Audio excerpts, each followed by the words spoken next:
Subscribe to our channel by clicking the subscribe button. Click the bell button and enjoy the latest uploads from our channel. الحمدللہ رب العالمین والصلاة والسلام علی سید المرسلین اما بعد۔ ایک بہن مغرب اور عشاء کے مابین سورہ سجدہ اور سورہ ملک پڑھنے کے بارے میں سوال کرتی ہیں، اور ایسے ہی ان کا سوال یہ بھی ہے کہ کیا ان دونوں صورتوں کو سونے سے پہلے پڑھنا نبی علیہ الصلاۃ والسلام سے ثابت ہے؟ تو گزارش یہ ہے کہ مغرب اور عشاء کے مابین سورہ سجدہ کی تلاوت کرنا، سورہ ملک کی تلاوت کرنا، اس بارے میں کوئی بھی چیز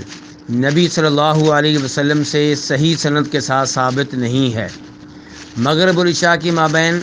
جیسے دیگر قرآن پاک کی تلاوت کر سکتے ہیں، ان دو صورتوں کی بھی تلاوت کی جا سکتی ہے،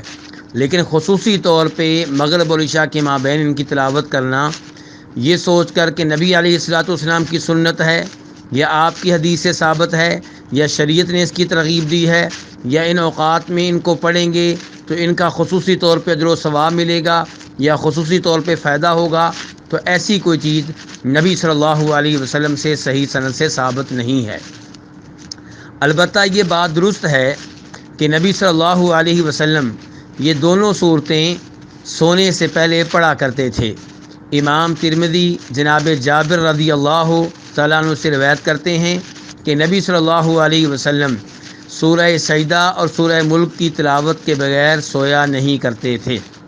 اور اس حدیث کو شیخ البانی رحمہ اللہ نے صحیح قرار دیا ہے۔ سورہ سجدہ کے بارے میں یہ بات بھی درست ہے کہ نبی صلی اللہ علیہ وسلم جمعہ کے دن فجر کی نماز کی پہلی رکعت میں سورہ سجدہ کی تلاوت کا اہتمام کیا کرتے تھے، اور سورہ ملک کے تعلق سے یہ حدیث بھی نبی علیہ الصلاۃ والسلام سے ثابت ہے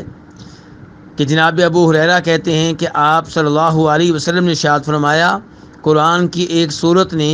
جس کی 30 آیتیں ہیں، ایک آدمی کی سفارش کی یہاں تک کہ اس آدمی کو بخش دیا گیا، اور وہ سورت سورہ تبارک الذی بیدہ الملک ہے۔ اس حدیث کو امام ترمذی رحمہ اللہ نے روایت کیا ہے۔